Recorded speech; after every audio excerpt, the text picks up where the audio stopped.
Hello, everybody. This is like my fourth attempt at trying to film this, but I feel like I actually brought my brain with me today and I can actually perhaps try and articulate myself. So, this is episode 1 of my 6-month challenge where I'm trying to see just how much I can actually try and change my life. And if you're new here, my name is Samantha. I will be your host today. And I have something really interesting to talk about that I have been exploring for the last 2 weeks. So I was talking in my introduction video about how one of my side quests is to become more educated. And when I was initially setting that as a side quest, that was more in the sense of listening to more podcasts, self-improvement things, and maybe like reading some more. And it is still along those lines, but my perspective on that has shifted somewhat. And I'm really excited to talk to you guys about that because I feel like it is something interesting that I want to share. So essentially, I fell down the rabbit hole the last 2 weeks of how I can become a more educated person, articulate, more curious, and a more critical thinker. And the entire inspiration for this rabbit hole is from a creator named Anna Howard. Her channel name is Wild Geese. And the reason why I stumbled across this video is because I scrubbed my YouTube homepage so that I would start to see more educational content and more inspiring content that would actually like feed my brain instead of listening to like the same fluff over and over again. So the first video that I watched from her was how to actually fall down a curiosity rabbit hole. And I'm so glad that that was one of the first videos that I actually clicked on. And it ended up making me watch all of her, not all of it, but like so many other of her content.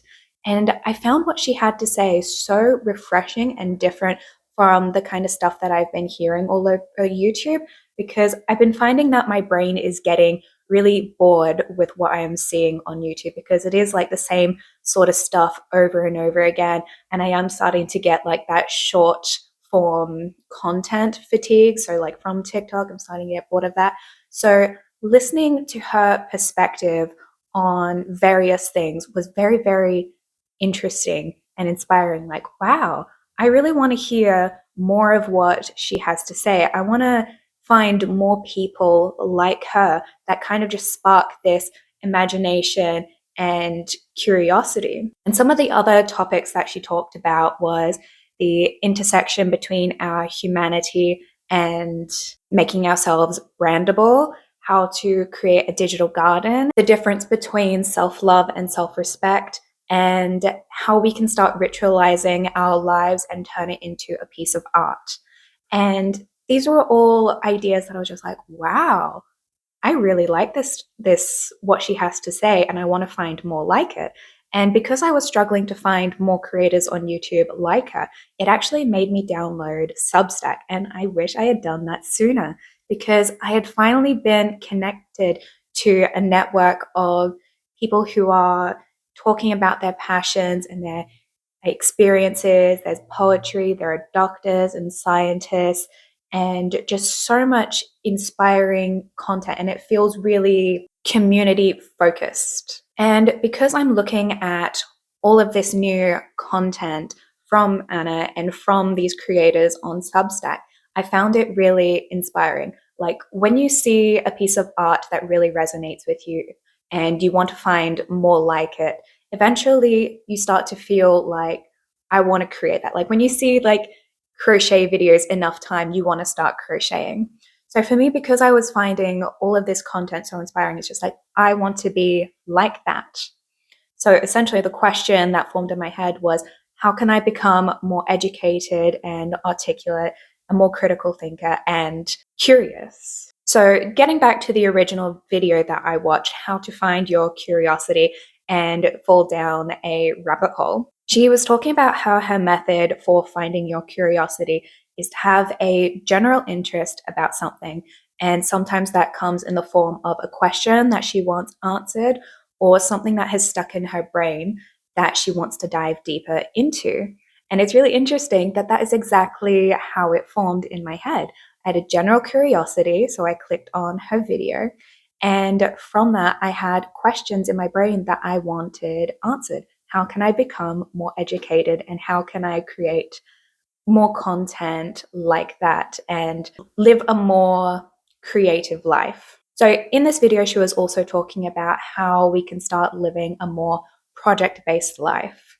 And that's something that I knew, but I didn't actually put into words. So when you live a project-based life, and the difference between projects versus hobbies. So a hobby is something that you do for fun, something that you do occasionally to kind of like wind down. That can be like crocheting, or it can be maybe learning an instrument, baking, that kind of stuff. Whereas having a project is something that is supposed to excite you and challenge you. So last year I had a project for myself that I didn't actually label as a project. I labeled it as a New Year's resolution, was to do something fun every single month. And that was that turned that year into a really fulfilling year for me, despite the hardships that I had. And it also, for the most part, it was actually a very fun year. But the way that it challenged me was planning, because I planned a surprise party and that got very stressful in the lead up to it. But it also made me say yes to things that I hadn't considered before. Like I tried acting for the first time, and it was actually in a couple of short films. And that's something that I wouldn't have necessarily pursued if I didn't have a project for myself to do something fun every single month. I needed something to do in the month of, May and September. And so I was just like, all right, I'll audition and I'll do this, and that'll be my fun thing for that month. And this year, my project has been YouTube. And it is challenging me in a lot of ways. It is challenging me to get better at my content. It's making me think more. It's making me be consistent and honoring my word. And that's just like an example of having a project. So for me, it was doing something fun. And right now for me, it is YouTube. And what she was saying is when you have a project in your life is that it makes life more fulfilling and fun. And I remember talking to a new coworker a couple of weeks ago, and she was telling me about how she's studying physics. And her big passion in life is wanting to be able to answer the really big questions about the universe. And she was talking to me about all of these various physics concepts that make you kind of like rethink your day-to-day life, and like the theory of multiple universes. And I found that so cool. It was so interesting to listen to her speak. And so that's the thing with projects, is you have something that kind of lights you up in your day-to-day life, that excites you. When you follow the things that you're curious about and have a kind of like a mission statement for the year, it gives you something to work towards. And by the end of the year, you can look back on what's happened and reflect on it and appreciate how far you've come and what you have produced. And that can be like a piece of art or content or a question that you answered.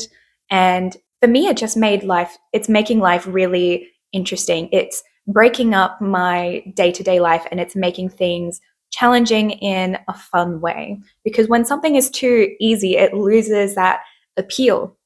It gets boring. Like if you were playing a sport and you were really, really good at it and it's not even a challenge, then it kind of loses some of that excitement, because part of the fun of it is getting better at something and becoming successful at it and getting better. The way that Anna put it was really, really nice, is to feel, by following your curiosity, you're feeling a sense of presence in your day-to-day life and feeding your wonder about the world, like maintaining your curiosity and wonder about the world. And I thought that was really nice. And the thing with projects and following your curiosities, and because I was saying, like, it's not always necessarily fun, and it's not always necessarily easy, but it is exciting to you and it is challenging. So because YouTube has been a project for me this year, it has been expediting my growth.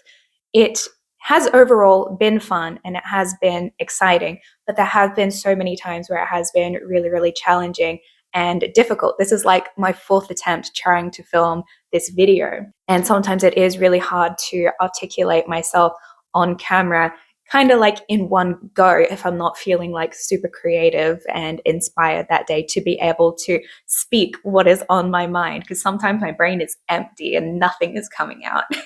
So getting back to the point, when it comes to living a more project-based life, it does make life more fulfilling and fun, and it expedites your growth. So after watching her content, I was feeling inspired to kind of reshape a little bit of how I've been approaching my YouTube channel, because I do want to become more educated and articulate, not just trying to learn more business things and, self-improvement things, but to also become a more informed person and being able to articulate my ideas and opinions. So when it comes to trying to become more educated and a critical thinker, the first thing that I started doing was to create a commonplace book. It is actually just my regular notebook that I write my everyday things in. Ideally, a commonplace book will be much, much smaller and much more convenient to take everywhere with you. But essentially the idea with a commonplace book, and I can't remember where I actually watched this, because it was actually a while ago that idea was in my brain and I watched that content. But the idea of it is to write down the things that inspire you and things that make you think. So when I am coming across a piece of content on YouTube or on Substack, to write down quotes that really stick with me and to think about that in my opinion, like what I think of it and how I can apply that. So I've spent a lot of my life being a people pleaser, majority of my life. And the thing with being a people pleaser is you kind of become one because you want to be more likable, and you don't want to offend anybody, and you want to be on the right side of things. So when I was growing up, I found that a lot of my opinions were shaped around the people that I surrounded myself with. And I often stopped liking certain things or had ideas that I didn't really necessarily resonate with it, because that's what my friends believed.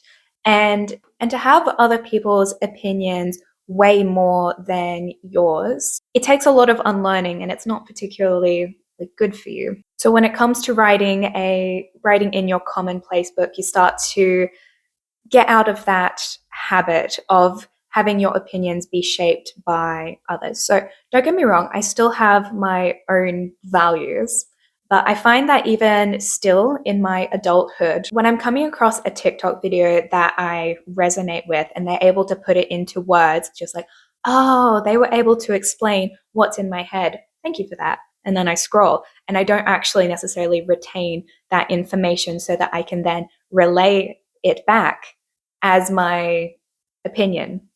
So it's just like I resonate with it and I agree with it, but I can't actually put it into my own words. And that's also a problem with not having my critical thinking skill being super developed. So being a people pleaser and having other people articulate my opinions for me, it is kind of, especially not being in high school or university anymore, the need for me to be a critical thinker, it's not super necessary in my day-to-day life anymore, because I don't have to challenge myself. I don't have to write essays anymore. I don't have to do math and challenge myself in that way anymore.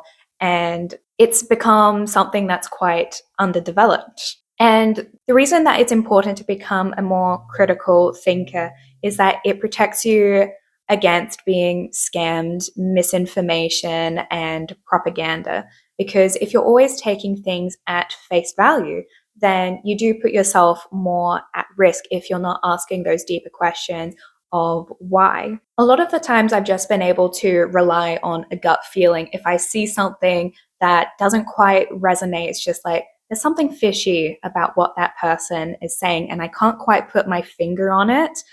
So I'm just going to scroll away or just remove myself from that person and step away. And I feel like it would be better for me if I'm able to actually articulate what is wrong with a comment that somebody actually said or why something is actually an issue and a problem. And I feel like it's more important than ever and is something that I actually intentionally need to work on, and to not just let it be a skill that I continue to let deteriorate.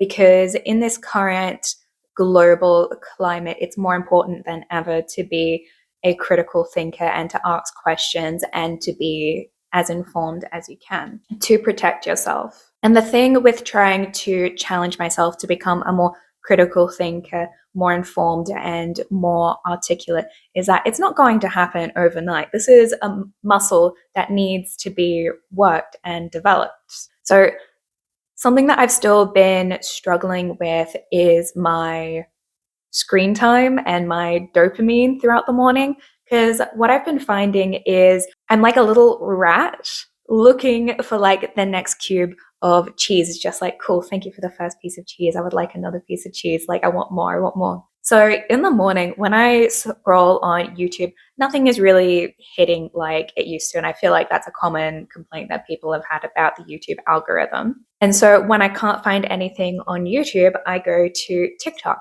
And that's where I get my high amounts of dopamine first thing in the morning, which makes it a lot harder for me to focus for the rest of the day. Because whenever I put my phone down, I'm just like, like I'm bored. Like, give me something to listen to in the background. So it's a bad habit that I've been trying to cut out as of late.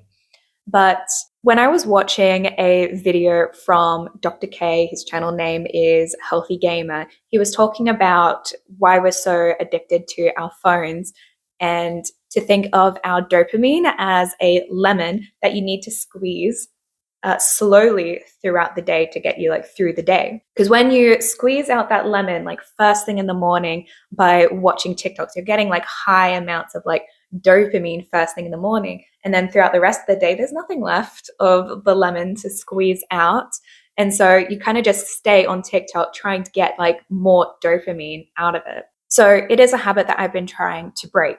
Because when I watched another video by a man named Newport, he was talking about how phones impact our intelligence, focus, and overall productivity. And he was giving an example about how our brains are a muscle that need to be worked daily. So when we moved to the office and we stopped laboring with our hands as much, people were, getting older, they weren't moving their bodies, and all of a sudden they'd be like dropping dead of a heart attack. And we kind of realized like, oh, we took away the physical movement of what we used to do, and that was actually pretty important. And so when it comes to our phones, it's not like we ditch our phones because, making us not use our brains anymore. Like exercise, we have to do it intentionally.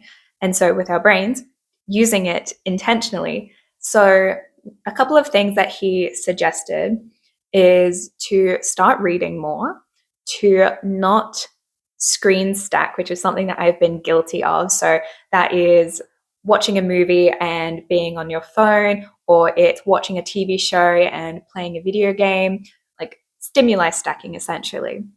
And going on reflection walks, which is something that I've been trying to do, and to also have a hobby that requires focus and reward for continuous effort. So if you're learning an instrument that requires your whole attention, and you're also going to get that reward for your effort of getting better at playing it. So yes, it's not to say that our phones are like bad, although I find the joke, it really is that damn phone funny. It's frequently using our phone is rewiring our brain.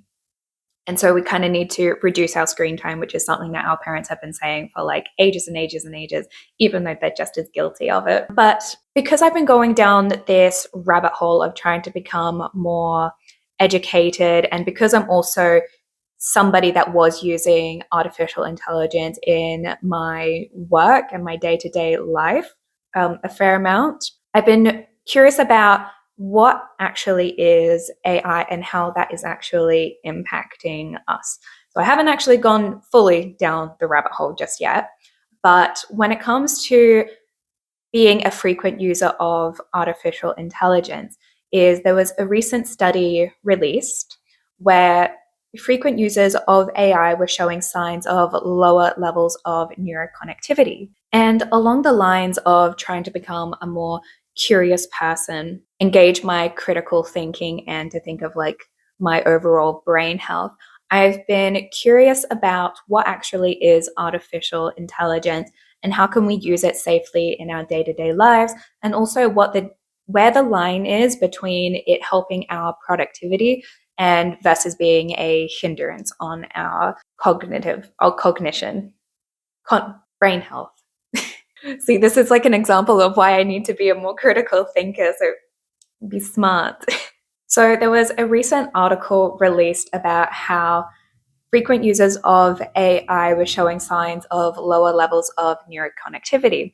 And alongside Anna's video of how convenience culture is killing our creative impulses, it's really prompted me to start using it less in my day-to-day life, because I was somebody that was using it like quite often. So something that she shared about, artificial intelligence, which I'll just like read off the quote. By trying to bypass the inconvenience of creating something with AI, you're not actually creating something that's yours. You've made a product, but you haven't made a piece of art that's for you. And she also goes on to share a quote from Substack about the difference between self-love and self-respect, which I also found that really resonated, and I also want to share with you guys. So the difference between self-love is self-love encourages a self-acceptance without challenge or accountability, whereas self-respect demands integrity, discipline, and a steadfast alignment with one's values.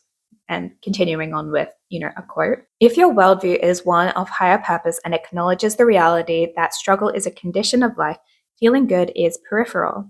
What becomes central is dignity, self-confidence, resilience, and an ability to rely on oneself. When we consistently follow through on our commitments, no matter how small, we reinforce a sense of integrity. Conversely, when we repeatedly neglect our own promises, we erode our self-respect, fostering guilt, disappointment, or low self-esteem. So that really had me reflecting on a period of my life where I was at my rock bottom and my self-esteem was really, really low, and I wasn't following through on my own word. And when you're in that kind of headspace where your self-confidence is really, really low, it's really hard to actually break out of it, because you believe like, why even bother? Like, what's the point in trying? Like, I'm not going to be any good at it. Like, this is just the way that I am. So it's kind of hard to, get out of that mindset when you're really, really like stuck in it. And what I ended up doing is volunteering, because I didn't have a job, I didn't have any prior experience, and I thought by volunteering, I might actually get some experience and confidence to actually be able to get my first job. And the thing with that is, with volunteering, is I didn't always want to go. And for the first couple of months, I wasn't always showing up. Sometimes I was late, which I know is very rude. But I actually came to realize that I've actually really impacted and inconvenienced them by not showing up or letting them know, or by being late, because I thought it was just like a very casual volunteer kind of system that they were having. But they actually were expecting me to show up if I said that I was going to show up by a certain time.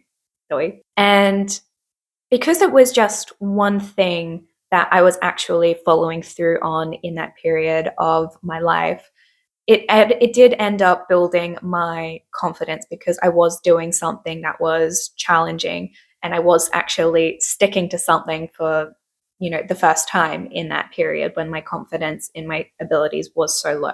So getting back to artificial intelligence, when we put our reliance in having a computer be able to articulate our own thoughts for us, and also doing the work that is inconvenient. And again, there's like a line between what is inconvenient versus what is just being productive and makes sense. But I feel like frequent use of it would start to impact your confidence in your own work. So I saw somebody quote on TikTok that if you're starting to write your birthday cards using AI, you're cooked. When Anna was sharing about how convenience culture is killing our creative impulses, that video, she was saying that when it comes to artificial intelligence, it is in itself convenient and it makes you feel like you're being productive. And I feel like I have a quote, if you just give me a sec. Okay, this is a quote that I got from a Substack essay about why knowledge matters in the age of AI. This is my little commonplace book. AI tools may feel productive, but may suppress cognitive engagement, reduce ownership, and weaken memory. And this was in relation to the article that was recently released. We also weaken our ability to learn, think critically, and transfer knowledge across contexts. And an overall reliance on LLMs, so ChatGPT, Copilot, etc., prevent new declarative and procedural knowledge from developing. And you weaken the robust knowledge base needed to support reasoning and problem solving. And something that I've been noticing as I've started to try and reduce my overall screen time and try to be alone with my thoughts, because what I've started doing is I ditched Disney Plus, I ditched Netflix, so that if I am going to be listening to media, it's only going to be either educational or I'm actually alone with my thoughts, because I was getting into the habit of listening to TV shows when I was like cooking and cleaning and running my errands, when I want to actually start listening to what's going on in my brain and start being able to apply knowledge across various contexts. Essentially, it feels like you're being productive, but in the long run, you're suppressing your cognitive engagement. So I have been curious about like where the actual line is between it being a tool and when it does start to, suppress. And so when it comes to convenience culture, it is in itself convenient. And humans were wired to choose the more convenient option, because it's just like, why would we choose like the harder thing? And the thing with choosing the harder thing and the perhaps the less convenient option is that it often makes you better for it. So when it comes to editing my YouTube videos, is sometimes it is an absolute slog, especially with my old content, with how much vlog content I was taking and like editing like 3 hours of, content every week. And so by having to go through that hard part, I eventually started to become better when it came to my editing and how do I get more efficient with my filming and editing and my time management, and also trying to become a better storyteller, because I'm challenged, because I'm doing the hard thing and it's not necessarily fun, and sometimes it's really, a real pain and it's inconvenient, and it would be easier if I could just say, turn this into a video, but that would take away the aspect that fully makes it mine. And it also isn't challenging myself to actually become a better editor and content creator. So like when it comes to like learning a lot of like new skills, sometimes there are drills that you have to do and repetitive things that are supposed to make you better. Like if you're playing a sport and you have to like I'm not really a sports person, but if there are some drills that you need to do, it's to improve your overall skill set so that you can then apply it. I hope I'm explaining this all well. A part of hopefully the new direction that I take my YouTube channel is to try and challenge myself to speak more about my opinions and try to explain new knowledge that I've acquired and how I'm trying to apply it to expedite my growth of my 6-month challenge. So trying to become a more critical thinker, articulate, more informed, I'm hoping that that will transfer across like so many different various aspects of my life. And when it comes to trying to reduce my screen time, hopefully that will make me more productive and more focused, and I will become a more curious and creative person. Essentially, I'm not trying to make this video to be like preachy. I'm just trying to share some new ideas that I've come across and what I'm trying to do. So continuing along the lines of trying to become a more educated, informed, articulate person, and curious and creative and all of that stuff, is something that she was also talking about, which for some reason was actually a new concept for me, is the concept of research as leisure being one of your projects. And when I was listening to a Substack article about a brief history of education, he was talking about how children's innate desire is to play. And so with our current education system, there's kind of like a differentiation of, I think that's what, differentiation between work and play, and it doesn't often like intersect. And so because research as pleasure, it was like a relatively new concept, it's because I did associate like, oh, thank God I'm not in like university anymore and I don't have to like do all of these essays anymore. And I hadn't actually considered that I could just be researching things that I was curious about and things that I found fun. In her video, her first video about how to find your rabbit hole, she was sharing very good tips for how to actually find your curiosity and like your initial curiosity. So she was sharing websites called NeoCities and Cloud Hiker, which takes you to various different websites based on what your interests are. And that's also that's a great place to start with, to just see what other people are researching for fun, because some people are researching like the history of a very niche like subculture or fashion in history, and some people are documenting like the different sounds that animals make across different like cultures. So the rabbit holes that I've been kind of falling down is like, what actually is AI, how we can apply it safely, like just how ethical like is it, or can it be used ethically, that kind of stuff.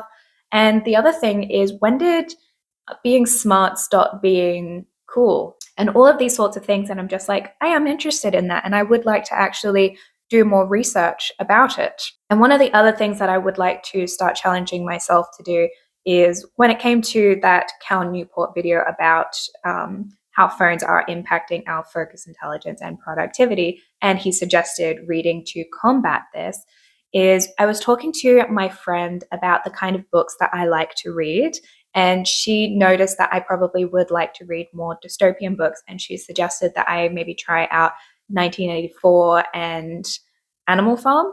And I found the audiobook on YouTube, which is free. And the first chapter really has me hooked. And so that sent me down another curiosity rabbit hole, because I found out that 1984 and Animal Farm is a banned book in America.